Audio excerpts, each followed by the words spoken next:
미스트롯2 프로그램이 인기가 있어서 그런 건가요? 프로그램이 끝난 지가 한창인데 이제 와서 말 많던 미스트롯2 지원자 수가 잘못되었다고 TV조선이 인정을 했습니다. 많은 언론에서 그리고 그 유명한 김성주 아나운서가 그렇게도 여러 번 지원자 2만 명을 강조를 했는데요. 지금 와서 그게 아니었다고 방송 PD가 실토를 했습니다. 프로그램을 성황리에 끝내놓고 이제 와서야 지원자 수가 잘못되었다고 보도가 나왔습니다. 중간에 다시 말씀을 드리겠지만 지원자 수를 제외하고도 프로그램에 관해서 이런저런 불만들이 많았습니다. 방송 당시 이런 상황들을 종합해서 뉴종편 TV가 만들었던 영상이 있습니다. 지금 시점에 다시 한번 보면 의미가 있을 것 같아서 그 영상을 다시 한번 보여드리려고 합니다. 미스트롯2 지원자 수 조작. 이러면 곧바로 방송될 내일은 국민가수 지원자 수를 MC가 이야기를 하면요, 시청자들이 그대로 믿을지 의문이 갑니다. TV조선이 오디션 프로그램 미스트롯2의 지원자 수 부풀리기 의혹을 사실상 인정하자 진상위가 이를 강도 높게 비판을 했는데요. 방송통신심의위원회는 방송심의 소위원회를 열고 TV조선 내일은 미스트롯2의 지원자 수 조작 의혹에 대해서 안건을 심의해 법정 제재인 주의를 결정했습니다. 아무튼 TV를 보신 분들은 지금까지 지원자 수 2만 명으로 알고 있다가요, 그때 그 2만 명이 아니고 7천 명이었구나, 이렇게 생각을 해야 될 것 같습니다. 담당 연출자 전수경 PD는요, 의견 진술서에 쓴 것처럼 총 지원자 수는 7,300명이라고 얘기를 했고요. TV조선 메일과 다음 메일에 중복 지원된 경우가 많았고 이를 제외하지 않았다고 했습니다. 그래서 숫자가 더 늘어났다 이런 얘기인 것 같은데요. 그렇게 하더라도 2만 명이 안 되는데요. 아무튼 이렇게 해명을 한 것 같습니다. 지원자 수 논란 이외에 이슈가 되었던 몇 가지 사안에 대해서 유종편 TV가 거론했던 영상들이 있어서요, 그 영상들을 다시 한번 보여드리려고 합니다. 프로그램 진행 당시에도요, 지원자 수를 제외하고도 프로그램에 관해서 이런저런 불만들이 많았는데요. 방송 당시 이런 상황들을 종합해 뉴종편 TV가 만들었던 영상입니다.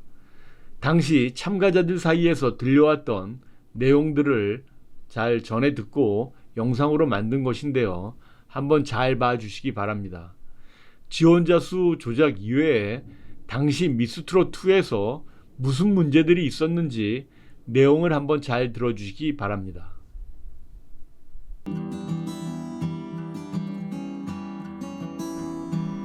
예선에 참가한 출연자들의 출연료가 열악하다, 이런 말이 많이 있습니다. 방송국 입장에서는 금액이 많던 적던 계약서가 존재했을 겁니다. 그리고 방송사는 참가자의 인지도 확보라는 측면에서 생각을 많이 했을 것이고, 실제 참가자들도 출연료와 관련된 상황을 미리 잘 알고 있었을 것입니다.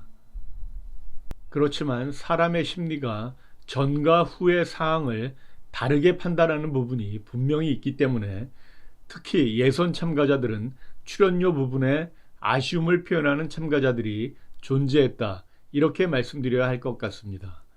들어보니 그 금액은 너무 아마추어 출연자에 준해서 책정된 것이 아니냐, 그런 생각입니다. 실제 뉴종편 TV 댓글에서도 비슷한 이야기를 하신 분이 몇 분 있었다, 이렇게 말씀드립니다. 차후에 뉴종편 TV가 기획 영상으로 가수들의 출연료에 대해서 언급을 하게 될 텐데요. 기존의 가수들이 주로 행사로 수입을 얻는 경우가 많기 때문에 인지도 확보를 위해 방송 무대에서는 손해를 감수하고 출연하는 경우가 많은 현실이었습니다. 그런 상황을 방송사들은 너무 잘 알고 있기 때문에 출연료에 대해서는 많이 인색했던 게 그동안의 관행이었다. 이렇게 말씀드리고 싶습니다.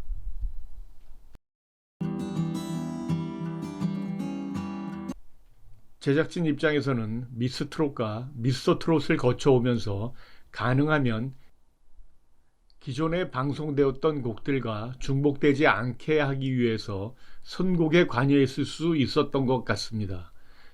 실제 몇몇 참가자의 공개된 카톡 내용에 선곡을 마음대로 하기 힘들었을 상황을 암시한 글들이 있었습니다. 트로트 오디션에 참가했으면 참가한 방송사의 경연 룰에 따를 수밖에 없지만 그래도 가수 입장에서는 자기가 잘 부를 수 있는 곡이 존재할 텐데 그와 비슷한 경향의 곡이 제작진이 준 선곡 리스트에 포함이 되지 않았다면 조금은 난감할 것입니다. 그런데 이 부분은 오디션에 참가한 이상 해당 방송사의 기본 룰이 존재하기 때문에 참가자도 무척 난감할 것입니다. 그게 싫었으면 사전에 참가를 포기했어야 하기 때문에 제대로 기량 발휘를 못해보고 경연을 마칠 수가 있기 때문입니다. 실제 경연 전 참가자의 자료 영상을 본 것과 미스트로트 예선에서 불렀던 영상이 확연하게 차이가 나는 참가자가 있었습니다.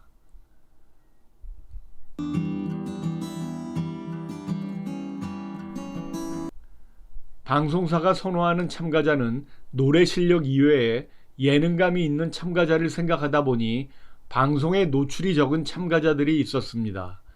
본선에 진출하지 못한 참가자는 본선에서 더 이상 볼 수가 없기 때문에 예선 영상이 통편집이 되어 방송에 안 나갔다고 하더라도 본선에 오른 참가자들은 대국민 응원 투표에 제대로 얼굴을 알릴 수가 없어서 특별한 계기가 생기지 않는 한 상위권 진출이 어려운 상황입니다.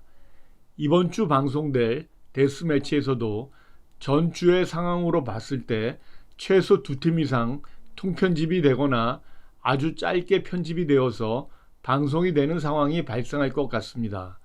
그럴 경우 참가자 최소 1명 이상은 경연하는 것을 제대로 못 보고 시청자들은 상위권 라운드에서 참가자로 봐야 하는 경우가 생길 것 같습니다.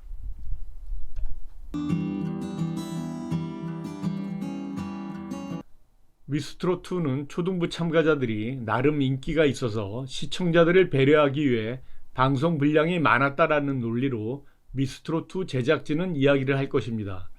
그러나 편집이 되어 방송 노출이 많이 안 된 참가자와 관련된 사람들은 초등부 분량만 조금만 줄였어도 조금이라도 더 노출이 될 수 있지 않았겠느냐 이런 푸념을 하고 있습니다. 그런 것은 시간이 지나봐야 알 수 있는 일이지만 초등부 참가자들이 인기가 있으니 향후 초등부 참가자들을 위한 프로그램이나 이벤트를 생각해서 초등부 분량이 많은 것 아니냐라고 이야기를 하는 누리꾼들이 있는 편입니다. 과연 미스트롯2 이후에 TV조선 방송 프로그램에서 초등부 참가자들을 계속 볼 수 있을지 한번 지켜보겠습니다.